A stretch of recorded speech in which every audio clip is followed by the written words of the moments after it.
Bienvenue Flash Info sur Kivu Morning Post à la une. Human Rights Watch accuse les forces armées congolaises et leurs alliés Wazalendo d'entraver l'aide humanitaire et la libre circulation des civils dans les hauts plateaux de Minembwe au sud Kivu.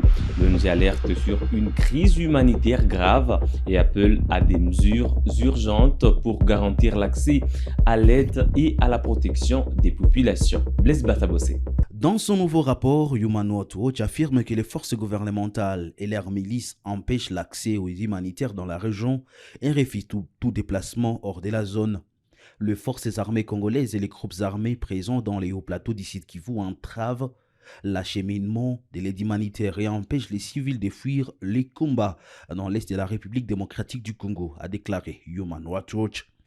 Cette organisation appelle le Conseil de sécurité des Nations Unies, qui doit se réunir sur la situation en RDC le 15 avril 2026, à demander à toutes les parties belligérantes de faciliter l'acheminement de l'aide humanitaire et les passages sécurisés des civils et à envisager de nouvelles sanctions contre les commandants responsables d'exactions. Les civils des hauts plateaux du Sud Kivu sont confrontés à une crise humanitaire grave et vivent dans la crainte des exactions commises par toutes les parties.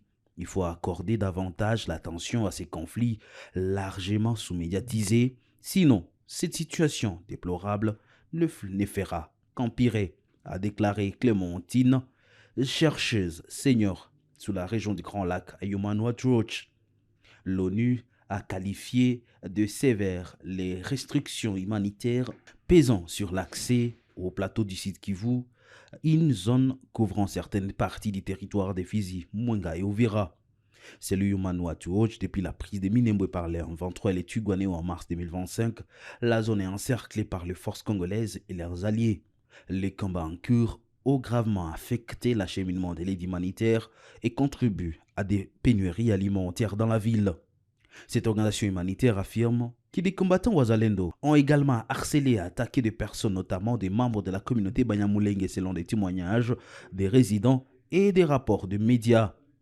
Des combattants Wazalendo, y compris les groupes armés dirigés par William Nyakutumba, ont arbitrairement arrêté et détenu des personnes accusées de soutenir les M23. Pour Human Rights Watch, toutes les parties au conflit dans les sites Kivu devraient respecter pleinement le droit de la guerre. L'alerte de Human Rights Watch intervient alors que la situation humanitaire et sécuritaire dans les hauts plateaux du Minembwe est alarmante. La société civile locale plaide pour l'ouverture d'un corridor humanitaire afin de permettre aux civils d'accéder aux produits de première nécessité et aux médicaments. Pour Human Rights Watch, la MONUSCO devrait envisager de reprendre ses activités dans les sites Kivu en vertu d'une résolution du Conseil de sécurité de l'ONU de décembre 2025 permettant la reprise des missions de surveillance et des vérifications de cessez-le-feu. Pendant ce temps, à Goma, au quartier Mabanga Nord, dans le Nord Kivu, une dizaine de jeunes ont rejoint l'armée de la F-123 après le passage de l'équipe provinciale de mobilisation, sensibilisation et recrutement. Cette équipe a mené des séances d'échange pour encourager l'engagement des jeunes dans la pacification. Reportage. C'est le résultat obtenu suite à une descente effectuée dans le quartier Mabanga Nord par l'équipe provinciale chargée de mobilisation, sensibilisation, recrutement et appui à la pacification au Nord Kivu. Ces jeunes affirment avoir pris cette décision de leur propre volonté. Je viens de me décider aujourd'hui et que j'appuie aussi l'AFC M23 et appuyer aussi la pacification. J'ai vraiment eu une grande motivation, l'ARC, parce que c'est l'armée révolutionnaire d'abord, parce que ça révolutionne, c'est la révolution qui est en train de nous amener quelque part là où nous allons nous sentir à l'aise dans un pays bien développé. Et comme nous sommes en train de voir le développement, faudra qu'on embrasse tous ces développements-là. Jusque-là, pour les autres qui n'ont pas encore pensé à intégrer l'armée, ARCM 23, vraiment, ils sont en retard. J'appelle la jeunesse, j'appelle tout le monde à venir appuyer l'AFC M23 pour que nous voyons si on arrivera quelque part. niko naona adui mwinchi yangu, mimi nasikia na mimi naweza kuwa jeshi. Nilijisikia volonté yangu mimi nakuwa mkijeshi. Wote tuende pamoja. La paix et la sécurité dans les quartiers Mabanga Nord sont désormais présentées comme une réalité, fruit d'une étroite collaboration entre les autorités de la F-123 et la population locale. Le colonel Alfred Moussouba a salué l'implication des habitants de cette partie de la ville de Goma. Comparativement na siku ambazo zilipita, leo wakaaji wanapima kulala vizuri, wanatembea vizuri, na ingalau kuna mshinda kidogo namna alisema eti huenda mabandia ambao wamebaki ni kiasi ya 6 peke yake, na hao 6 nina imani kwa muda kidogo nao watazimika. L'aéroport de Mavivi à Béni sera prochainement doté d'une tour de contrôle moderne de 10 niveaux, un projet destiné à renforcer les capacités opérationnelles de cette infrastructure stratégique du Nord Kivu. Les travaux dont la durée est estimée à 2 ans devraient débuter le mois prochain sous réserve de la signature du contrat. L'annonce a été faite le 14 avril 2026 à Béni par l'entrepreneur Mushiri Lei Waititu. Kwa majina mimi naitwa architect Mushiri Waititu.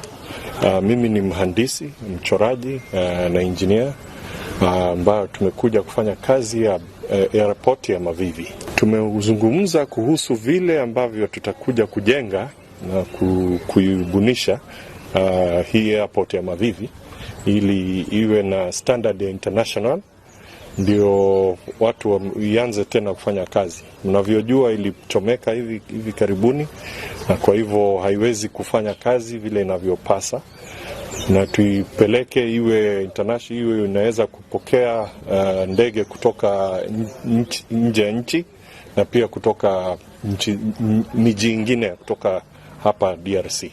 Iko awamu 3 ya kujenga hii airport. Ya kwanza ni ya kujenga terminal ambayo itaweza kupokea ndege za kutoka international na pia domestic ndege za kutoka hapa, kutoka jiji zingine za kutoka DRC.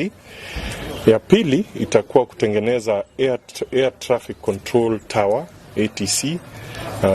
ATC ni ya ghorofa 10 ambayo itaweza kufanya control ya traffic ya ndege za kutoka mji yote.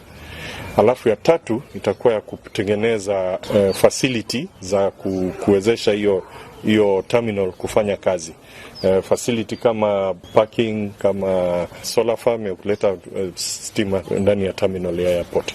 Kazi hiyo tunatarajia kuanza mwezi ujao. Tukimaliza mambo ya kontra, itachukua muda wa miaka 2 kumaliza. Wale ambao wako huko wanatengeneza runway, ile mahali ndege inaanguka na kututua na sisi tunatengeneza terminal.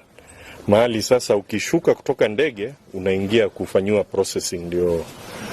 Kwa hivyo hakuna mahali tunagonganishana, wao wako na kazi yao, sisi tuko na kazi yetu.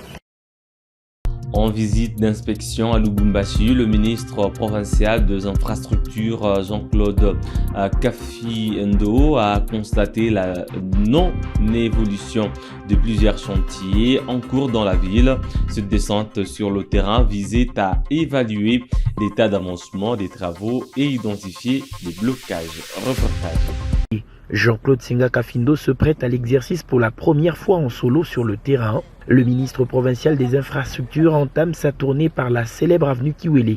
Le tableau des activités de l'entreprise exécutante Safrica se présente en 2 temps. Une partie de la chaussée d'ores et déjà asphaltée et praticable, tandis que l'autre, le constat est sans appel. Ceci exige un travail de profondeur pour endiguer la difficulté. Le Bwanama Djengo quitte l'avenue Kiwele avec un délai dans son agenda d'ici à fin octobre. Safricas promet la fin des travaux. Non, quand vous dites dans 6 mois, nous sommes au mois d'avril. Au plus tard, octobre.